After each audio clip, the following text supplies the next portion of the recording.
자, 첫 번째 키워드입니다. 문재인, 미국, USA, 트럼프. 자, 문재인 대통령이 드디어 첫 외유, 박근혜 씨가 그렇게도 좋아했던 해외 여행 나가는 거 우리 인이도 한다 이제. 실제로 박근혜 씨는요 두 가지를 노렸어요. 외교를 할 때 지지율이 떨어질만 하면 외교를 하면서 언론들이 막 빨아주죠. 네. 뭐 몇 조 효과를 거둔 외교를 하고 돌아왔다 빨아주고 실제로 알고 보면 아무것도 아니었고 그게 계속 반복됐어요. 예.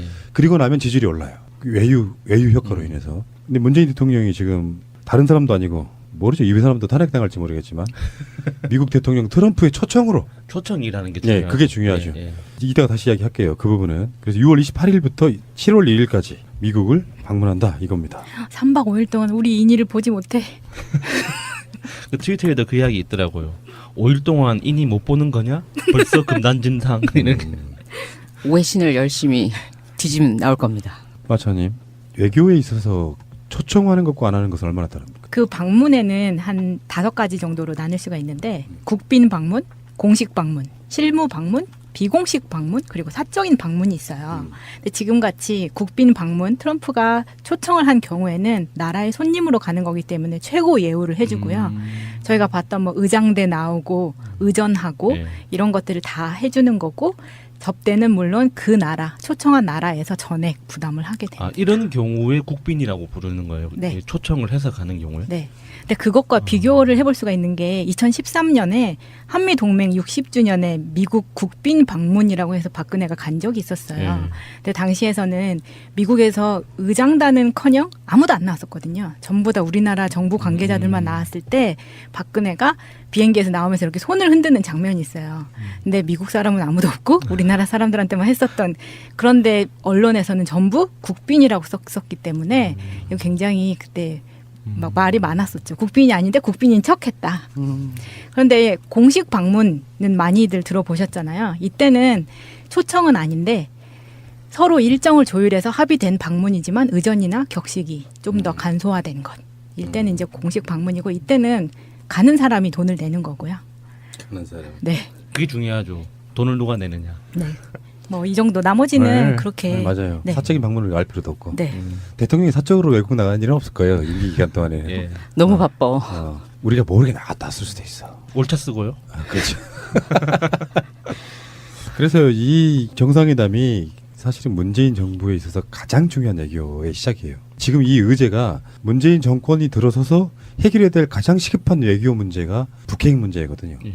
정우영 국가안보실장이 지금 원래는 이제 외교부 장관이 있거나 그러면 뭐 외교부 장관이 이걸 전담하는 건 아니지만 외교부 장관이 없는 상태, 공식적으로 윤병세한테는 뭘 맡길 수 없는 거잖아요. 그러니까 정우영 안보실장이 미국 가고 그러면서 이렇게 항상 이런 국가적 회담에는 의제를 조율합니다. 무슨 이야기를 할 것인가를 서로 정해놓고 예. 서로 간에 어떤 전략을 짜서 같이 만나서 얘기를 하는 거거든요. 그 의제가 지금 뭐냐면은 한미 동맹을 한층 더 발전시키기 위한 협력 방향, 북핵 문제의 근원적 해결을 위한 공동의 방안, 한반도 평화 실현, 실질 경제 협력 및 글로벌 협력 심화. 너무 뻔해 보이지만 이거 굉장히 중요하거든요. 제목만 들어도 잠 오는 내용인 것 같지만 실제로 여기서는 가장 중요한 게 북핵을 중심으로 다 만들어진 의제라고 저는 봅니다. 그렇죠. 예. 그러니까 북핵을 어떻게 푸느냐인데 애매할 수 있고 좀 곤란할 수 있고 뭔가 좀 뻘쭘할 수 있는 것들은 양쪽이 다 뺐어요. 그게 사드인데 트럼프 입장에서도 문재인 대통령을 후보 시절에 결정적으로 도왔던 것 중에 하나가 트럼프의 1억 달러 이 발언이었단 말이에요. 사드. 사드 1억 달러 네. 이 발언이 급격히 우호적이던 분위기가 사그라드는 계기가 됐단 네. 말이에요. 그러니까 트럼프 입장에서도 지금 문재인 정부가 저렇게 하고 있다는데 거기에 대해서 사드를 노골적으로 꺼내면 우리나라 국민들의 민심도 중요한 거지 않습니까? 예. 그러니까 당장은 꺼내고 싶은 생각이 없는 거예요. 면전에서는. 우회적으로 압박은 할 수 있어도 그런 것 같고 문재인 대통령 입장에서는 이미 못을 박아놓은 거예요. 그래서 트럼프를 만나기 전에 한국의 절차적 민주주의와 미국이 가장 중요하게 생각하는 것 중에 하나가 사실은 자기 나라에서는 환경영향 평가 같은 거잖아요. 근데 그거를 미국에서는 우리나라가 자기들 종속된 나라로 보니까 거기에 대해서 환경영향평가 같은 건 별로 안 중요하게 어차피 그 나라의 문제지 자기 나라의 문제가 아닌 거잖아요. 그런 것들을 이제 빌미 삼아서 뒤로 살짝 밀어놓은 듯한 느낌, 시간 좀 번 느낌이라서 문재인 대통령도 딱히 거기에 대해서 말할 말이 없는 거죠. 그러니까 사드 문제는 양쪽이 다 피해가려고 노력했을 것이다라고 저는 보는 겁니다. 환경영향 평가 같은 경우도 이게 미국이 이 환경영향 평가 이슈가 나오면 미국이 불리해지는 게 사드를 내륙에 설치하는 거는 처음이거든요. 다들 맞습니다. 해안가에만 설치되어 있기 때문에 이게 내륙에다가 설치하는 게 처음이어서 어떤 결과가 나올지 예측도 못하고 부정적으로 나올 거라는 게 너무 뻔해서 미국 측에서는 되도록이면은 그 카드가 드러나지 않기를 바라겠죠. 내륙에 한다 해도 사막 허벌판에다가 두고 거기 접근할 수 있는 범위 자체를 굉장히 넓게 예. 놓는다든지 해서 그 안전 거리가 굉장히 넓잖아요. 음. 그리고 괌이라든지는 아예 그 레이더 자체를 사람들한테 가지 못하게 그 나쁜 영향을 할 수 없게 그렇게 배치를 해놨는데 지금은 골프장 한 가운데다가 떡 갖다 놓고 주민들한테 이렇게 다 쏴야 되니까 이게 환경적으로 어떻게 나올지 정말 궁금해요. 그리고 이제 그거를 여러분들은 성주 주민들 인터뷰가 또 마련돼 있거든요. 예. 그것도 한번 들어보시기 바라고요. 예. 어쨌건 이제 외교 무대라고 하는 것은 외교에 있어서 아까 말 국빈 방문 뭐 이렇게 방문이 있는 것은 뭐냐면 사실은 이게 다 의전 절차 이런 것들이 중요하다는 거예요. 트럼프가 나는 격식 싫어해라고 한국에 들어오는데 아무도 안 나가고 그러니까 외교에 있어서는 그런 격식이 굉장히 중요합니다. 실제 내용은 떠나서 어떤 식으로 겉으로 잘 대우를 해주느냐가 왜 예우를 해주겠어요. 막 축복 쏴주고 난 당신을 그렇게 정말 좋게 생각해 정말 대우해주고 싶어라고 하면 외교를 함에 있어가지고 그 상대방의 그 태도 때문에 내가 상대방한테 열 수 있고 양보할 수 있는 게 생긴단 말이에요. 그 외교가 이런 거죠. 가족끼리는 격식 지키지 않잖아요. 나 왔어 그러면 뭐 보지도 않고 화장실 같은 데서 아빠 왔어 하고 막 이렇게 격식 안 지키잖아요. 근데 손님은 누군가가 집을 방문하게 되면 인사 레이드 잘 안 하면 부모들이 화를 내잖아요. 인사 잘 안 한다고. 맞습니다. 형식이 굉장히 예, 중요합니다. 맞습니다. 근데 그 형식을 서로 간에 일단 잘 갖추고 한번 해보자는 건데 요거는 일종의 어떤 면에서 보면은 트럼프가 선빵 날린 거예요. 뭐냐. 한국은 어차피 박근혜 일대는 친미 정권에 가까웠고 시진핑이 박근혜를 엄청 예우를 했음에도 불구하고 결정적인 데 딱 가니까 사드 배치 같은 거를 미국이 손 들었단 말이에요. 지금 중국에서는 정권이 바뀌었기 때문에 문재인 대통령에게 일방적으로 친미하지 마라고 계속해서 지금 날리고 있는 거거든요. 트럼프 입장에서는 사실 일본한테 뭔가를 좀 맡겨봤더니 하는 짓들이 워낙 적이 많아가지고 힘든 거예요. 말하자면 그게 국제적 관계에 있어가지고 위안법의 같은 걸 쉽게 해줬던 이유도 우리가 그냥 유추를 해보면 미국의 압력에 의해서 예. 일본에게 면죄부를 막 줘야 예. 일본이 국제사회에서 자기 역할을 대신해 줄 수 있잖아요. 예. 근데 일본 자체를 못 믿겠는 거예요. 그러니까 정권이 바뀌었죠. 근데 한국에서 예상하다시피 문재인 정부 정도 되면 북한에도 뭔가 좀 해줘야 되고 중국도 해줘야 되고 해서 일방적인 친미 정권이 만들어지기 힘들단 말이에요. 그러니까 가장 선빵 날려가지고 문재인 대통령을 사실은 모셔가는 거예요. 먼저 만난 사람 무시하기 힘들거든요. 맞습니다. 그런 측면이 분명히 있는 거예요. 그런데 어제였죠. 6월 14일 날에 오늘이라면 어제 우리 그 문재인 대통령이 한미 동맹의 상징인 용산 그 한미 연합 사령부를 방문하십니다. 거기에 가서 우리 동맹은 아직 탄탄하고 좋습니다. 함께 갑시다를 외치고 오셨어요. 그러니까 외교는 이미 시작했고 트럼프한테 이게 보고가 들어가고 거기서 서로 굉장히 좋고 웃으면서 사진도 찍고 거기에 대해서 우리는 대한민국은 미국인들이 있어서 이 정도로 평화가 있다. 라고를 벌써 여기 있는 의제들을 다 한 번씩 다 박아놓고 오셨어요. 그런데 그 트럼프의 개인적인 캐릭터를 보면 그냥 어떤 남자 대 남자로서 좀 사내다운 사람을 내가 딱 친하게 지낸다는 걸 보여주고 싶은 욕망도 있을 것 같아요. 그게 예. 조금 왜냐면 너무 달라 우리 문 근데 대통령하고. 트럼프가 네. 트럼프도 군사학교 출신이거든요. 네. 그러니까 뭐 군 근무한 적은 없지만 문제 어떤 알아서 거기로 이- 그 쫓겨간 이 거예요. 남성성에 대한 로망이 있을 거란 말이죠. 네. 그렇다고 이렇게 그 남자다운 사람으로 그 푸틴이랑 친하게 지내는 건 어색하잖아요. 지금 상황에서. 그러니까 그 특수부대 출신인 문재인 대통령을 딱 찍어서 나 이런 남자다운 사람이라는 거 보여주는 자기애를 폭발하는. 우리 여수님 국회에서 일한 거 맞아요? 이렇게 생각해 볼 수 있어요. 유머가 아니라 트럼프 같은 사람들이 훨씬 더 소녀스러울 수도 있어요. 그러니까 사실 실제로 가면은 여자 어린아이들이 전통적으로 갖고 놀았던 인형이 그 있었죠. 바비 인형 같은 거. 머리 벗겨주고 있을지도 몰라. 그건 아무도 모르는 거예요. 그냥 그 사람은 강한 사람이라고만 보는 건데 저번에 유럽 갔을 때 이 트럼프는 정말 태도가 나쁜 게 자기가 밀치고 들어갔던 정상은 정말 이름 없는 작은 나라였잖아요. 네.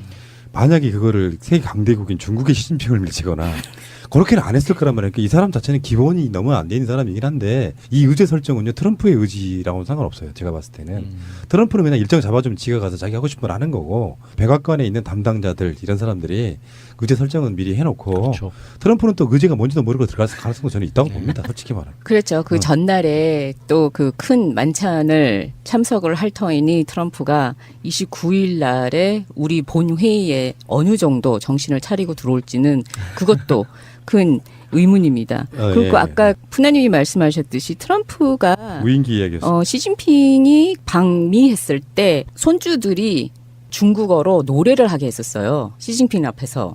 근데 굉장히 어색했고 분위기가 좀 안 좋았었대요. 그러니까 이거를 자기는 노력을 하려고 해. 어떻게 해서라도 이 그 포로업이라도 한번 하고 시진핑한테 굉장히 좋게 보이려고 중국을 굉장히 올려주기는 했는데 기본적으로 가지고 있는 정보라는 게 머리가 별로 차인 게 많이 없어서 많은 실수를 했다고 합니다. 자, 그러면은 저는 이제 일단은 제 생각인데 문재인 대통령이 이제 국내 정치는 정말 잘해서 막 인기도 막 상정가를 치고 있긴 한데 첫 외교 무대잖아요. 맞습니다. 처음으로 외국 나가는 거잖아요. 네.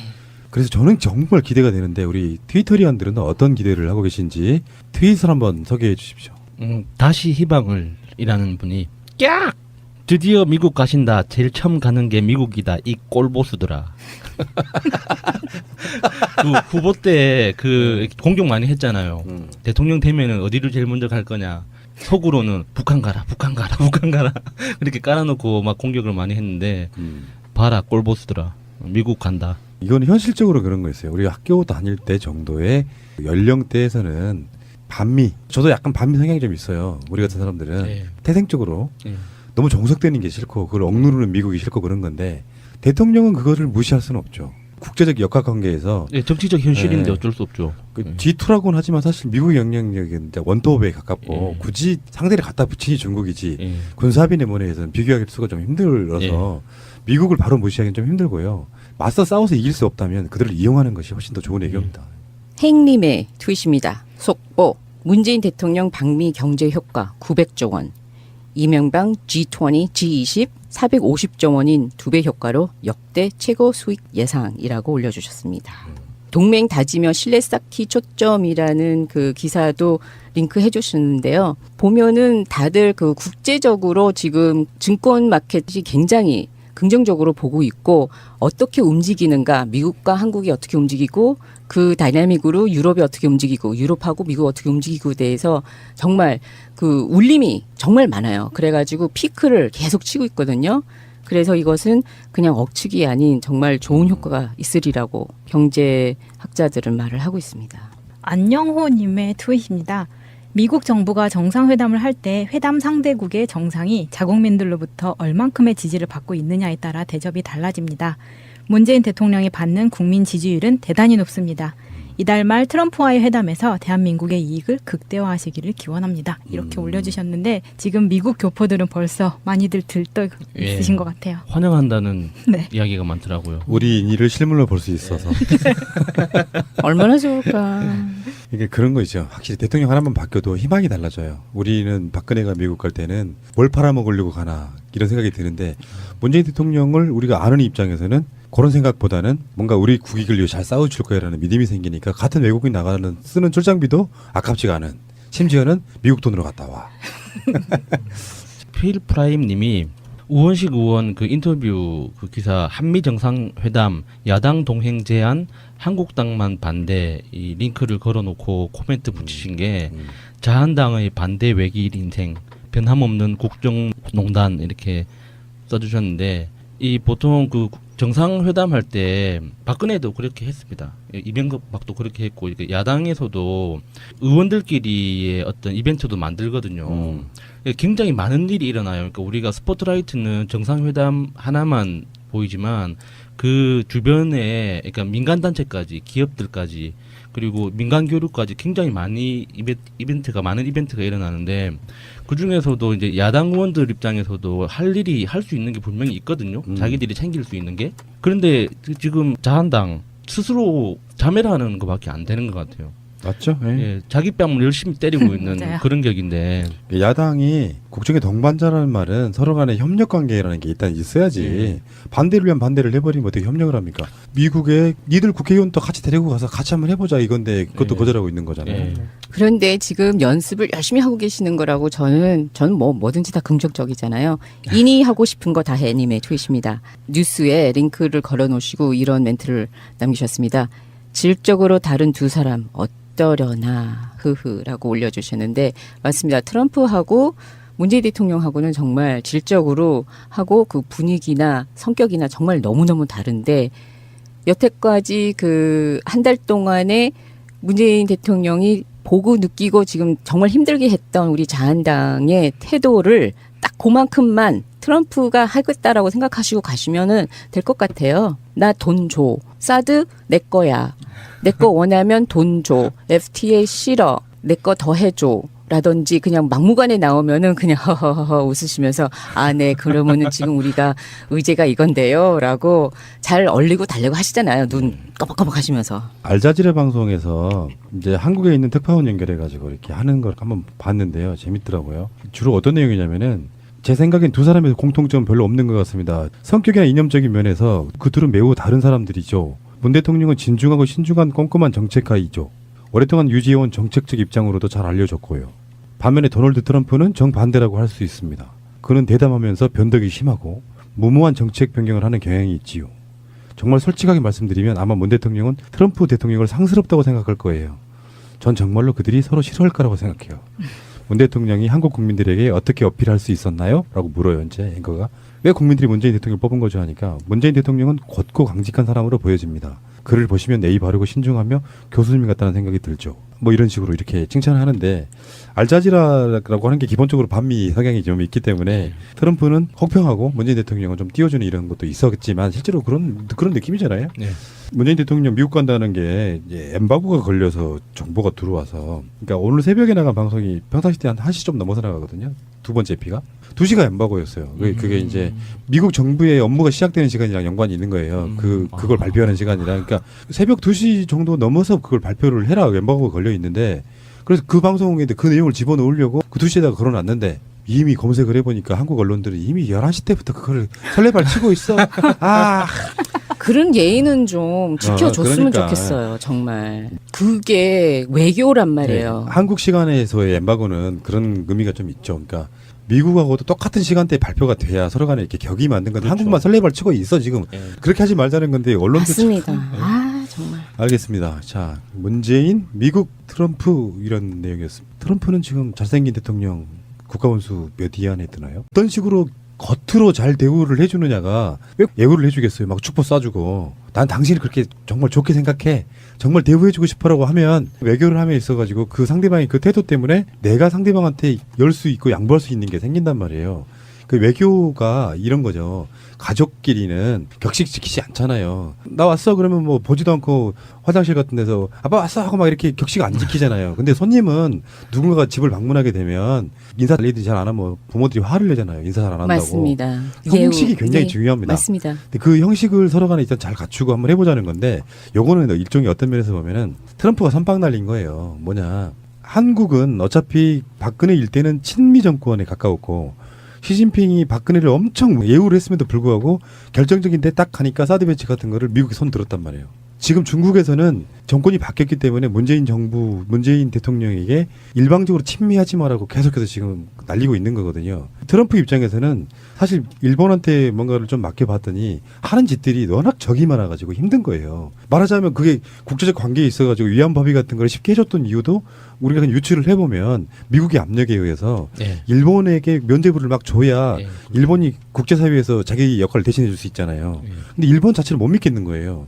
그러니까 정권이 바뀌었죠. 근데 한국에서 예상하다시피 문재인 정부 정도 되면 북한에도 뭔가 좀 해줘야 되고 중국도 해줘야 되고 해서 일방적인 친미 정권이 만들어지기 힘들단 말이에요. 그러니까 가장 선빵 날려가지고 그걸 이제 빌미 삼아서 뒤로 살짝 밀어놓은 듯한 느낌, 시간 좀 번 느낌이라서 문재인 대통령도 딱히 거기에 대해서 말할 말이 없는 거죠. 그러니까 사드 문제는 양쪽이 다 피해가려고 노력했을 것이다라고 저는 보는 겁니다. 환경영향평가 같은 경우도 이게 미국이 이 환경 영향평가 이슈가 나오면 미국이 불리해지는 게 사드를 내륙에 설치하는 거는 처음이거든요.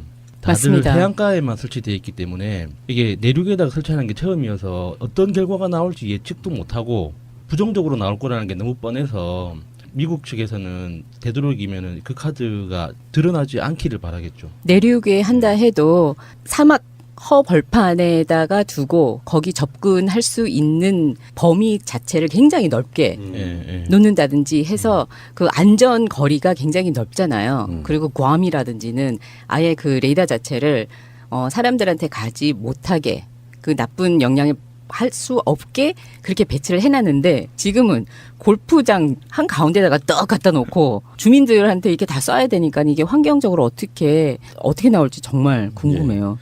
그리고 이제 그거를 여러분들은 성주 주민들 인터뷰가 또 마련돼 있거든요. 예. 그것도 한번 들어보시기 바라고요. 예. 어쨌건 이제 외교 무대라고 하는 것은 외교에 있어서 아까 말 국빈 방문 뭐 이렇게 방문이 있는 것은 뭐냐면 사실은 이게 다 의전 절차 이런 것들이 중요하다는 거예요. 트럼프가 나는 격식 싫어해라고 한국에 들어오는데 아무도 안 나가고 그러니까 외교에 있어서는 그런 격식이 굉장히 중요합니다. 실제 내용은 떠나서 어때는 뭘 맡길 수 없는 거잖아요. 그러니까 정의용 안보실장이 미국 가고 그러면서 이렇게 항상 이런 국가적 회담에는 의제를 조율합니다. 무슨 이야기를 할 것인가를 서로 정해놓고 예. 서로 간에 어떤 전략을 짜서 같이 만나서 얘기를 하는 거거든요. 그 의제가 지금 뭐냐면은 한미 동맹을 한층 더 발전시키기 위한 협력 방향, 북핵 문제의 근원적 해결을 위한 공동의 방안, 한반도 평화 실현, 실질 경제 협력 및 글로벌 협력 심화. 너무 뻔해 보이지만 이거 굉장히 중요하거든요. 제목만 들어도 잠 오는 내용인 것 같지만 실제로 여기서는 가장 중요한 게 북핵을 중심으로 다 만들어진 의제라고 저는 봅니다. 그렇죠. 예. 그러니까 북핵을 어떻게 푸느냐인데 애매할 수 있고 좀 곤란할 수 있고 뭔가 좀 뻘쭘할 수 있는 것들은 양쪽이 다 뺐어요. 그게 사드인데 트럼프 입장에서도 문재인 대통령을 후보 시절에 결정적으로 도왔던 것 중에 하나가 트럼프의 1억 달러 이 발언이었단 말이에요. 사드. 사드 1억 달러 네. 이 발언이 급격히 우호적이던 분위기가 사그라드는 계기가 됐단 예. 말이에요. 그러니까 트럼프 입장에서도 지금 문재인 정부가 저렇게 하고 있다는데 거기에 대해서 사드를 노골적으로 꺼내면 우리나라 국민들의 민심도 중요한 거지 않습니까? 예. 그러니까 당장은 꺼내고 싶은 생각이 없는 거예요. 면전에서는. 우회적으로 압박은 할 수 있어도 그런 것 같고 문재인 대통령 입장에서는 이미 못을 박아놓은 거예요. 그래서 트럼프를 만나기 전에 한국의 절차적 민주주의와 미국이 가장 중요하게 생각하는 것 중에 하나가 사실은 자기 나라에서는 환경 평가 같은 거잖아요. 근데 그거를 미국에서는 우리나라가 자기들 종속된 나라로 보니까 거기에 대해서 환경 영향 평가 같은 건 별로 안 중요하게 어차피 그 나라의 문제지 자기 나라의 문제가 아닌 거잖아요. 그런 것들 하게 돼. 아, 이런 경우에 국빈이라고 부르는 거예요. 네. 초청을 해서 가는 경우에. 네.